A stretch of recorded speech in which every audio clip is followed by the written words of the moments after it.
Bueno, buenas tardes, Reina. Vamos a empezar con la clase. Te estábamos comentando la última vez que estuvimos en clase de los desafíos. Tenemos que hablar de los desafíos que enfrenta México, y estos ya los tratamos. Y ahora estábamos empezando a comentar los desafíos que se enfrentan a nivel mundial. Entre ellos, pues, están los desafíos ecológicos, los desafíos demográficos, los desafíos bélicos y los desafíos que tienen que ver con estas cuestiones de del Internet, del manejo de la información vía cibernética. Serían los desafíos más importantes a los que se enfrenta la sociedad mundial.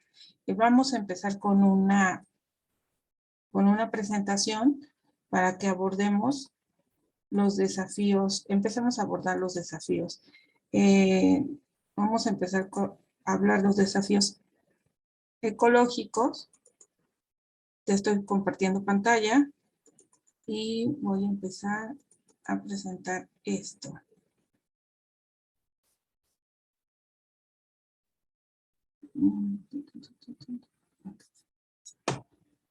Bueno, el tema son los desafíos mundiales, y los desafíos que se encuentran serían los desafíos ecológicos, los desafíos demográficos, los bélicos y los de seguridad interna. Ya habíamos más o menos comentado ejemplos de los que serían los desafíos ecológicos, los demográficos y alguna situación de seguridad.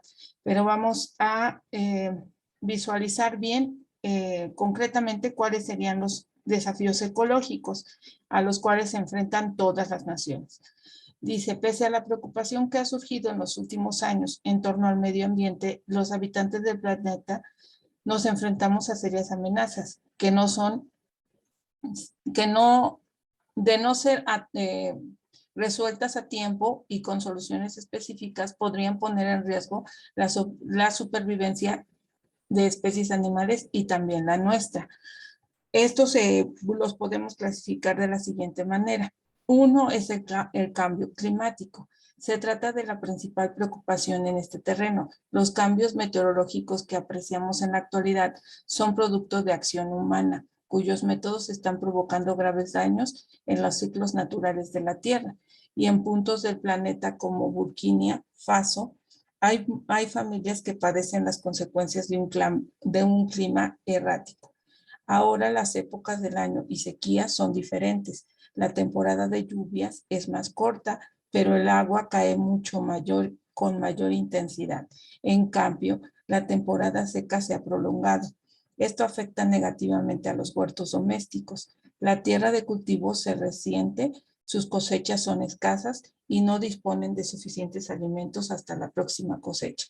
Bueno, estábamos comentando que esta situación no la podemos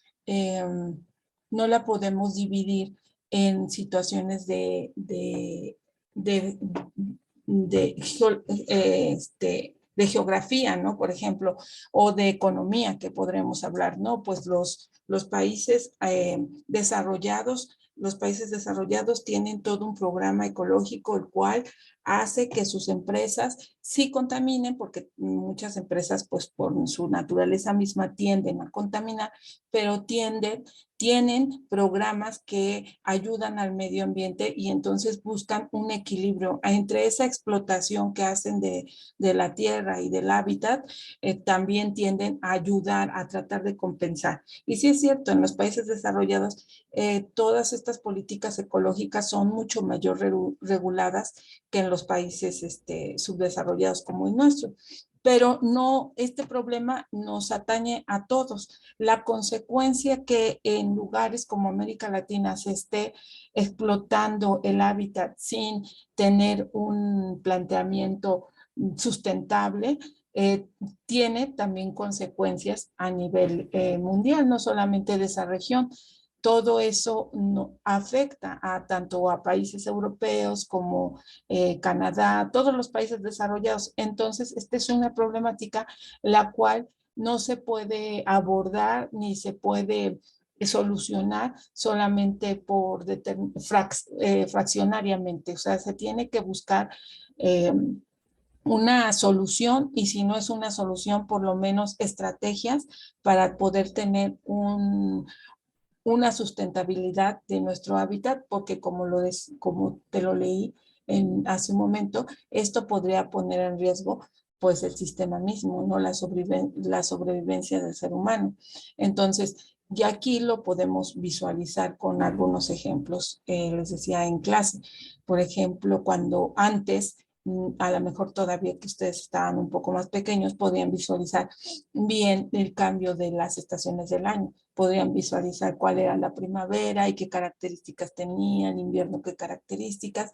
Sin embargo, con estos cambios que ha habido y esta explotación tan fuerte a nuestro planeta, vemos que en invierno puede hacer mucho calor, puede hacer mucho frío, puede llover incluso, ya las situaciones de la división de las estaciones del año pues ya no existen, y esto es consecuencia de lo que ocurre en el cambio climático.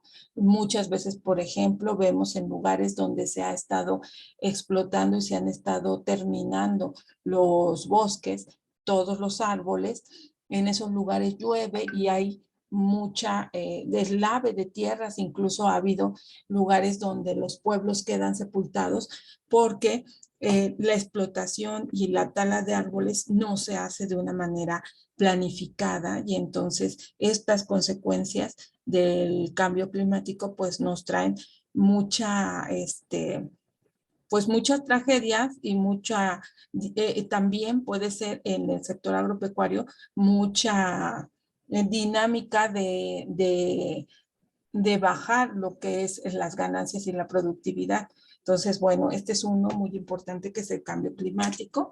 El otro es la sobreexplotación de los recursos. La sobreexplotación de la tierra y algunas dinámicas industriales han provocado que los recursos naturales se escaseen. No solo se trata de minerales como el hierro, el petróleo o el cobre, sino también de recursos básicos para la supervivencia de nosotros mismos, como lo es el agua.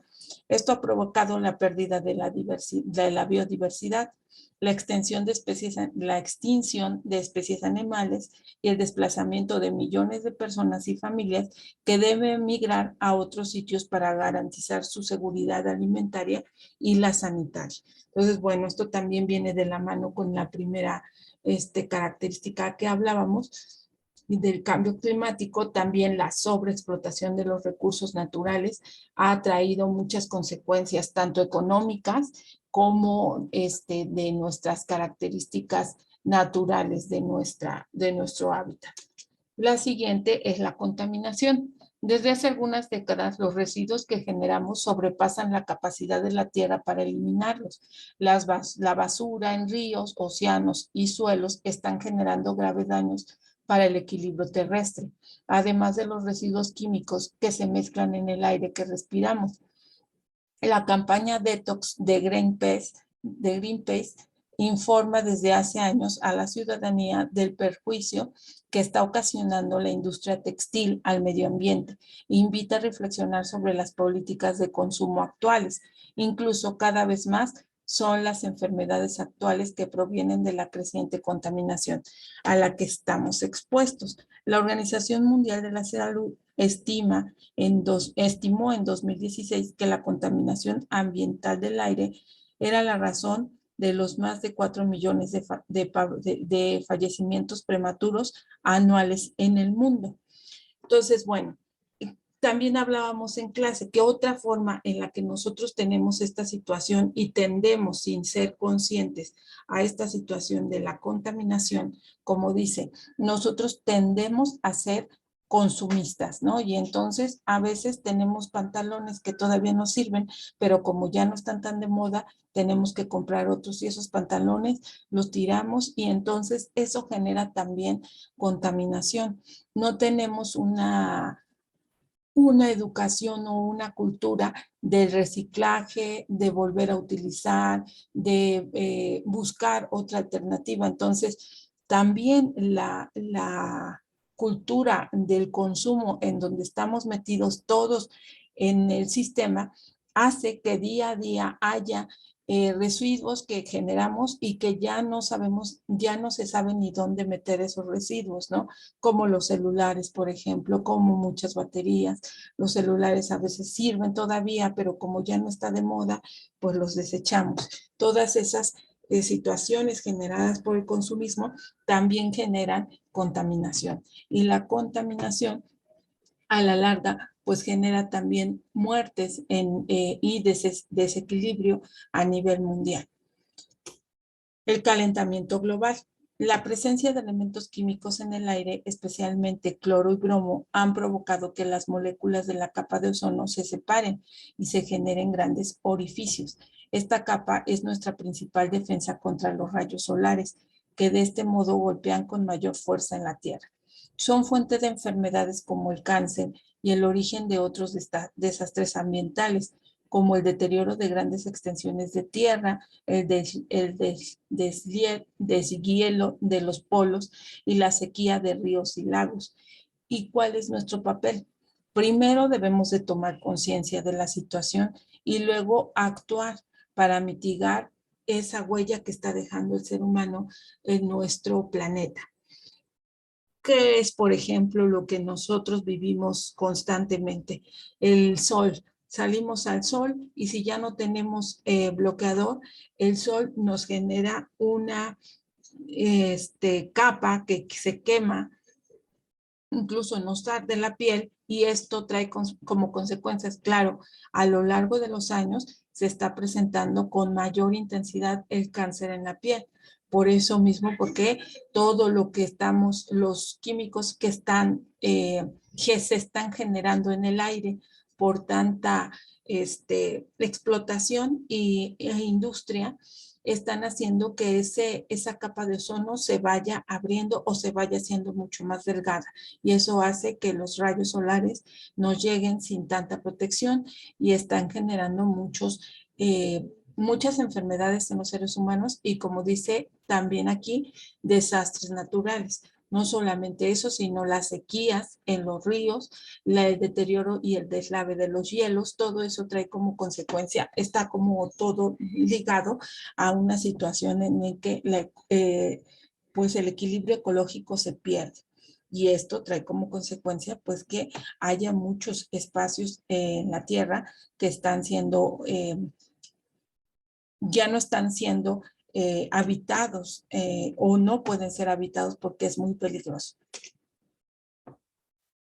Vamos a checar unos videos que les descargué para que podamos ver también la problemática. Esto es la problemática ecológica que enfrentamos a nivel mundial y también tenemos una problemática a nivel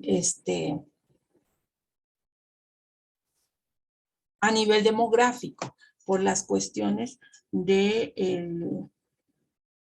desarrollo, de cómo se ha dado el desarrollo en las poblaciones y en las sociedades. Ah, no estamos.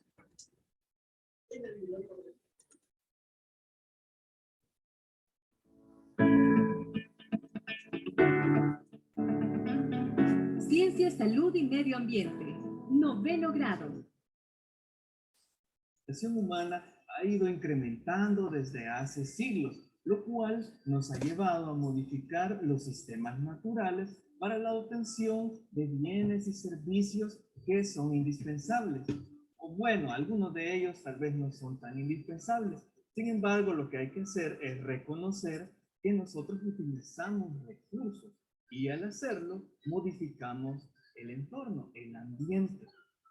Ahora bien, una vez que nosotros modificamos este ambiente, hay que saber entonces que presionamos a estos mismos medios que nos dan subsistencia. Por lo tanto, hay que poner atención a qué es lo que hacemos cuando no somos tan eficientes, digamos, a la hora de emplear estos recursos.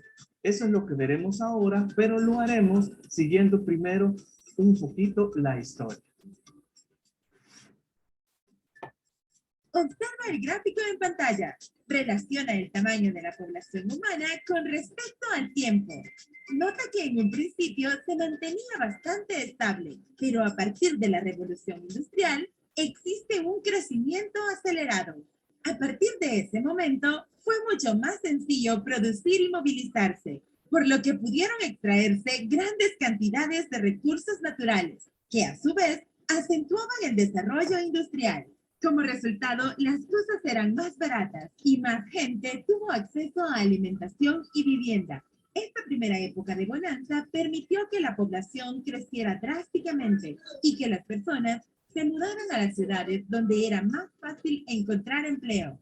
La irrupción de la electricidad y la consiguiente invención de los elevadores permitieron el desarrollo de megaestructuras nunca antes vistas en las ciudades, incluyendo rascacielos y autopistas para los vehículos privados.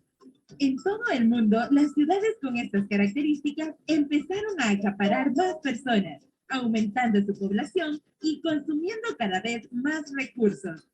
Pero este crecimiento no puede ser infinito. ¿Por qué? Porque nuestro planeta tiene un espacio y recursos que no aumentan. Así es como llegamos a nuestro cuestionado tema de hoy. Bien, como ya estarás pensando, nuestro país es un claro ejemplo donde podemos tener ese dilema entre un espacio limitado y la necesidad de proveer una vida digna a los habitantes. Piensa un momento, toda persona necesita, por ejemplo, alimentación, una vivienda, educación, seguridad y muchas otras necesidades que deben ser cubiertas. ¿Quién provee todo esto en última instancia?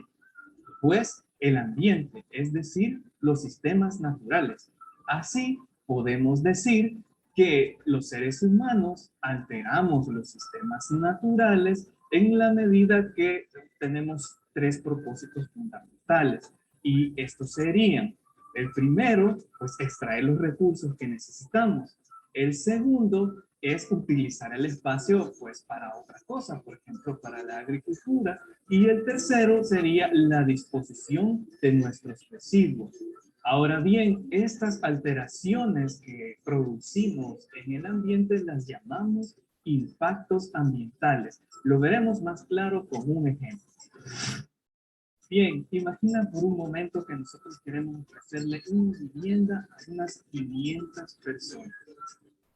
Esto en dólares salvadoreños podría ser equivalente a más o menos unas 100 viviendas.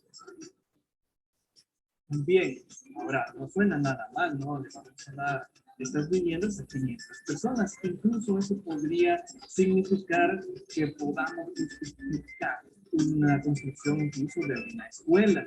Y obviamente se puede hacer un camino, mejorar la conectividad de las personas que viven en lugares aledaños.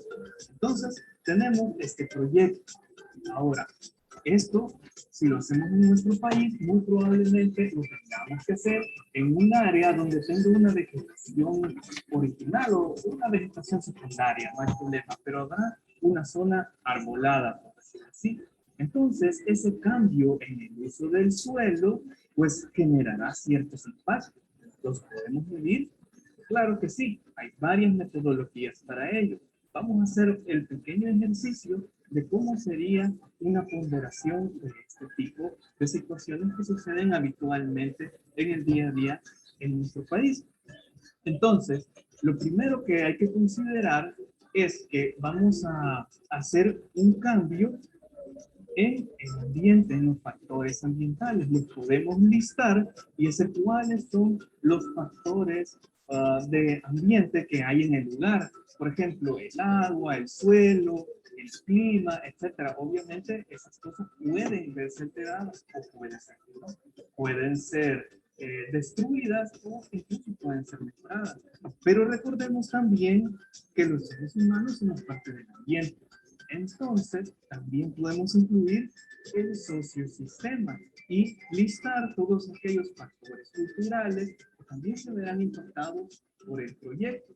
Así tenemos nuestros factores de ambiente que van a estar involucrados en el proyecto. Y también hay que considerar que el proyecto no se desarrolla en una sola fase. Probablemente se desarrolle en unas tres. Una fase de preparación, una fase de construcción y una fase de funcionamiento. Entonces también hay que considerarlo y poder dividirlo. En cada una de esas fases van a haber actividades. que son las que vamos a ponderar. Vamos a iniciar con el ejemplo de la actividad en las fases. Bueno, es muy interesante desde un principio este video. En la primera parte también es importante reflexionemos lo que nos dice. Nosotros, como seres históricos, formación de una sociedad, tenemos a nivel mundial un crecimiento más o menos estable, ¿no? Porque las condiciones de desarrollo primero de los modos de producción eran como continuos y más o menos parecidos a nivel mundial. Pero lo que llega a dar digamos que un chispazo a la humanidad y un cambio exponencial al desarrollo de la humanidad es la existencia de la revolución industrial. Nosotros sabemos que la revolución industrial viene a darle inicio a lo que es el sistema capitalista y a un modo de gobierno diferente, totalmente diferente, y a una forma de producción de los bienes y servicios de una manera totalmente diferente. Es lo que llamamos producción en masa. Viene a ayudar mucho a nivel social y a nivel productivo y a nivel también de cubrir las necesidades de la población de una mejor manera. O sea, realmente la revolución industrial es un boom, ¿no? Para toda la humanidad. Sin embargo, como las tasas de natalidad y las tasas de mortalidad estaban más o menos equilibradas, el crecimiento de la población a nivel mundial era estable, como mencioné en el video.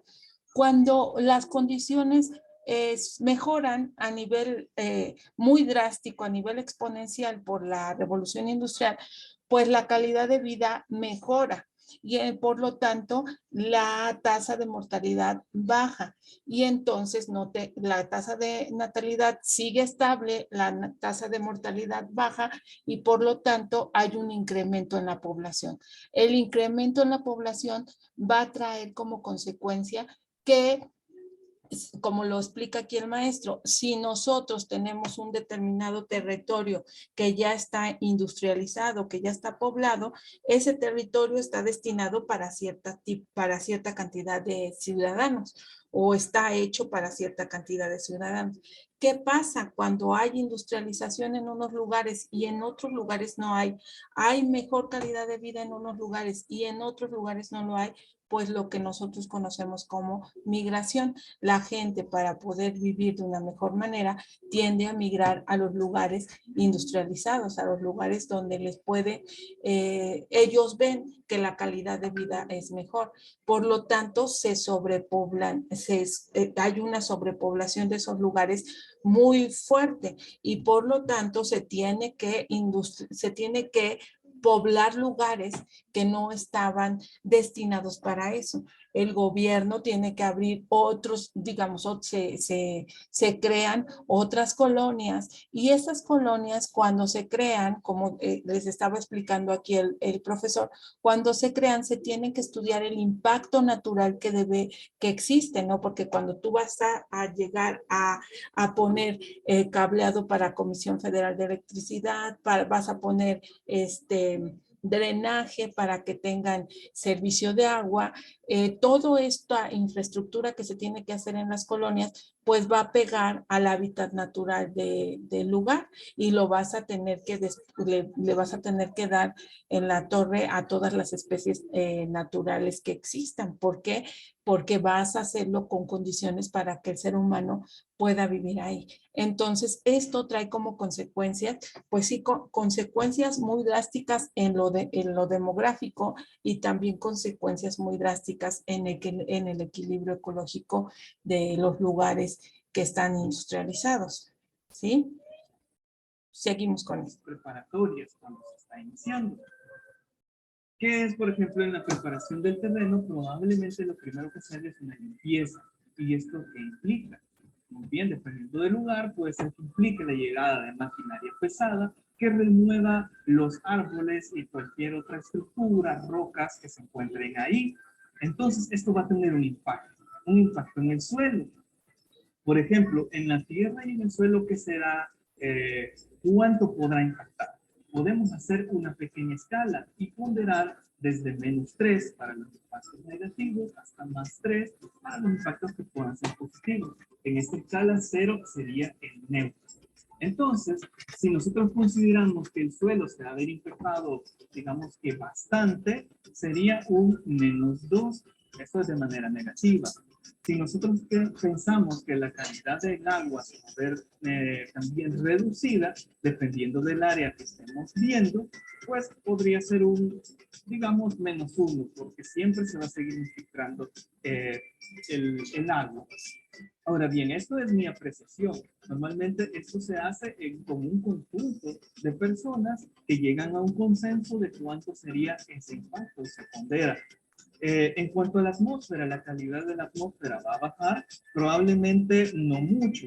Podría ser -1 por el polvo que se levanta. El clima, que podría ser, el clima sí, probablemente el microclima va a cambiar. Entonces podríamos darle un -2 a incluso un -3, porque ahora nos va a pegar el sol de lleno. Luego la flora. ¿Qué va a pasar con la flora? Se va a remover. Entonces el impacto en la flora será de -3 probablemente, no creo que alguien diga lo contrario. Y la fauna va a tener que migrar. El impacto probablemente sea de un -2. Y así, ¿qué va a pasar con el uso del suelo? El uso del suelo se va a cambiar. Entonces la vamos a poner -3 porque va a ser un impacto completo. Ahora, ¿qué va a pasar con el paisaje? Ahí depende si a nosotros nos gusta o para qué lo queremos utilizar. Le vamos a dar un -2 en este caso, porque digamos que a mí me gusta ver árboles. Luego, salud y seguridad.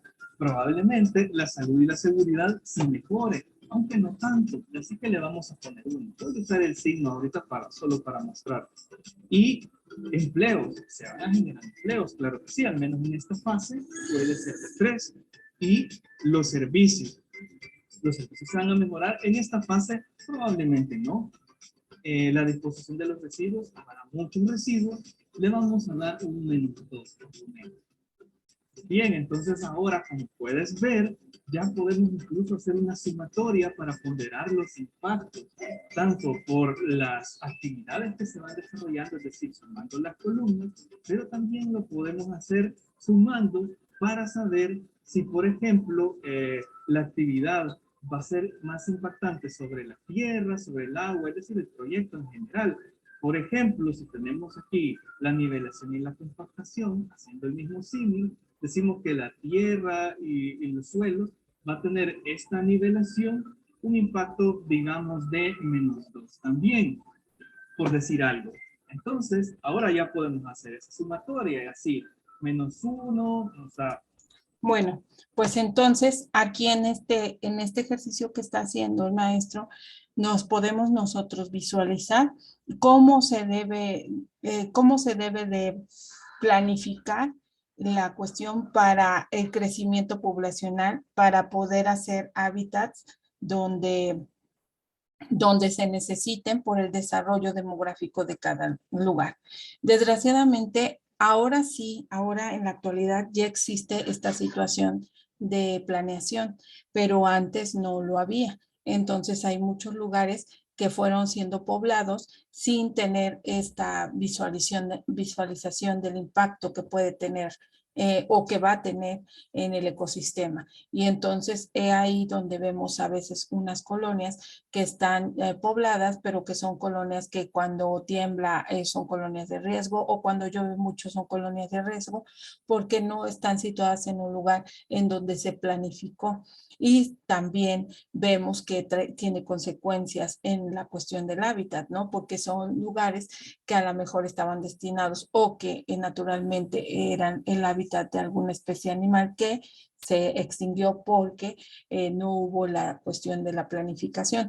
Ahora, entonces es importante ver que estos desafíos de la cuestión del desarrollo demográfico en las ciudades, en los lugares donde tienen una mejor calidad de vida o donde hay más oportunidad de trabajo, los retos es aquí no seguir desarrollándose para poderle dar a la gente que venga trabajo. O sea, podría ser una opción, pero el reto aquí mundial es tratar de equilibrar, porque no podemos, todas las sociedades no pueden vivir todas urbanas.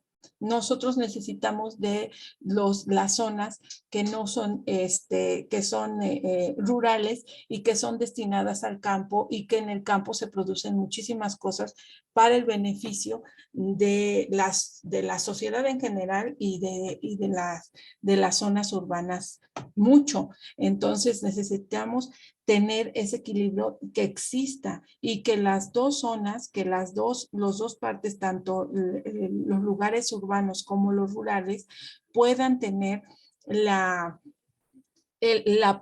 promesa de una tasa de natalidad, de una tasa de mortalidad baja, y de una esperanza de vida cada vez mejor, no solamente en las zonas urbanas, sino también en las rurales. Debe de haber servicios médicos, debe de haber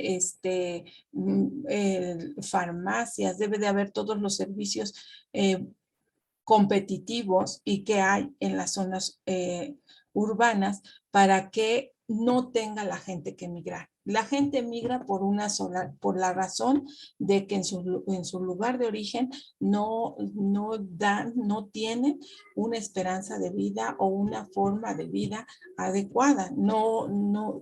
El hombre, desde que se volvió sedentario, es difícil que pueda decir, bueno, yo me voy a vivir siendo, no sé, de Cuetzalan, que sea fácil decir me voy para Puebla. No, la decisión de cada persona que migra a otros lugares, si es de un campo a la ciudad, o si es de la ciudad de un país desarrollado a un subdesarrollado a un desarrollado, no son decisiones fáciles, son decisiones que se toman y que son empujadas por las situaciones concretas de vida de las personas. Entonces, aquí a nivel mundial se tiene que tratar de resolver esos desequilibrios, como hablábamos de los retos que tenemos en México, de esta desigualdad social que tenemos. También en el mundo tenemos esa desigualdad, y es un reto también para que no existan estos impactos o estos problemas demográficos